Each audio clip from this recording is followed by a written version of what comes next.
cohort and staff. Today we are honoured to have Bianca here with us. So Bianca, what year did you graduate? I graduated in 2016. What have you done since graduating? Since I've graduated, I've been at university, Griffith University, studying a Bachelor of Medical Science, which I'll be moving on to medicine next year, which is exciting.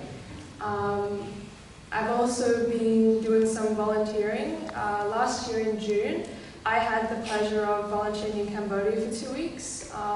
I was teaching underprivileged middle school children about first aid and health, and that was a really humbling experience for me. And I also got to look at some of the healthcare facilities there, and it really made me appreciate what we have here, especially studying health, what Australia has, the infrastructure we have for healthcare. Also, I've been doing a little bit of tutoring, doing my tutoring business, mainly at QA, and Lumos Learning if you guys want to look it up. Also, I've been getting into Toastmasters, which is about public speaking, and I had the honour of going to, I think it was the districts. I don't know whether it's regional or districts, but the one below that, that one, I went to a competition for that one. I lost there, but at least I made it to that competition, so that was interesting too. That's incredible. Do you think QAHS has had an impact on you, like from the learnings that you've learned here to take away into general life? Usually, so this question is asked every couch interview, and I want to be able to give a different piece of advice. So, of course, the work skills you gain here are invaluable going forward. You'll be able to work really efficiently, save time, and you'll find that you get things done much faster and better in university and throughout life. But I found that the community here at QA is so great, and I think what that taught me was to excel or to achieve the goals you want to. It's really important to surround yourself with people that share your values, because here everyone has the work ethic to work really hard, but you all share similar interests, you all want to achieve greater things, and so that drives you to work better. And you find that it happens almost effortlessly because of the people around you. So I think what QA taught me, in short, that I found was personal for me, was to surround yourself with the right people and the right friends. Speaking of friends, what would you say was some of your funniest or craziest moments here? Okay, funniest moments. I had a bit of bad luck in year 12, I think, because at cross country, I really enjoyed cross country. Fitness is great, guys.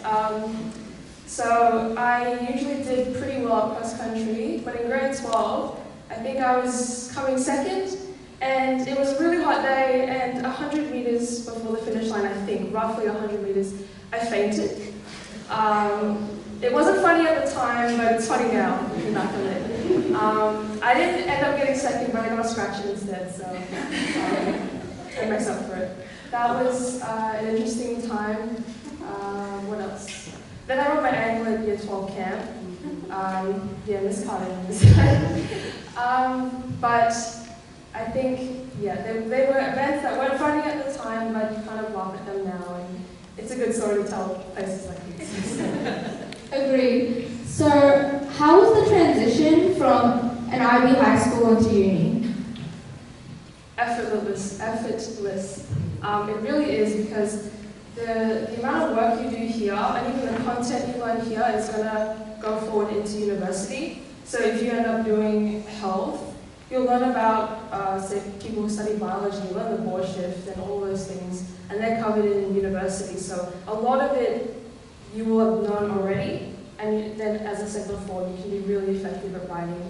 If you need to, you can fit in an assignment in a short period of time if you have other things to do with your life. Because there is more to your life than school and university. You have to find time outside to do things you enjoy. Yeah. So what was your favorite subject here? I really liked biology. I had biology with Mr. Lowell all 3 years. And yeah, I really enjoyed it. But I also enjoyed chemistry and maths as well.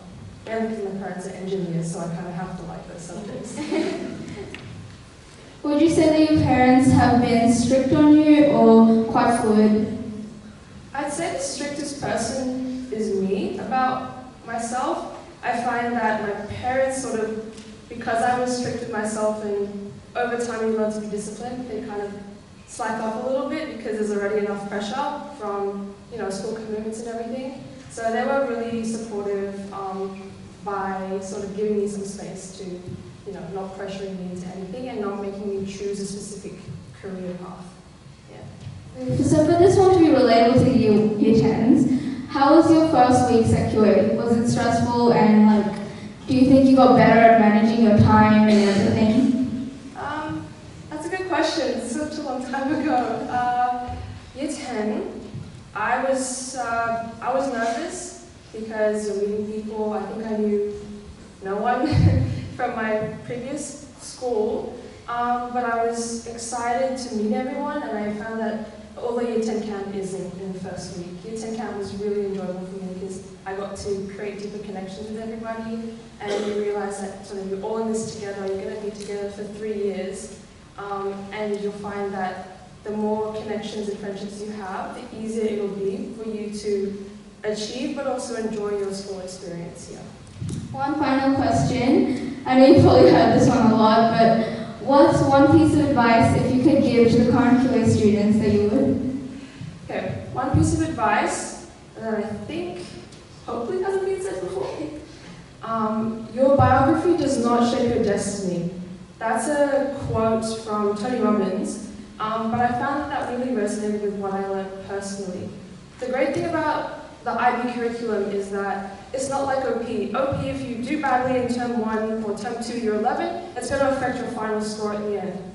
The good thing about IB is you can, not that I recommend this, but you can do pretty poorly, and then if you do really well at the end, that's what you get. And that's why I think for the IB in particular, your past scores do not determine what you're going to get this term.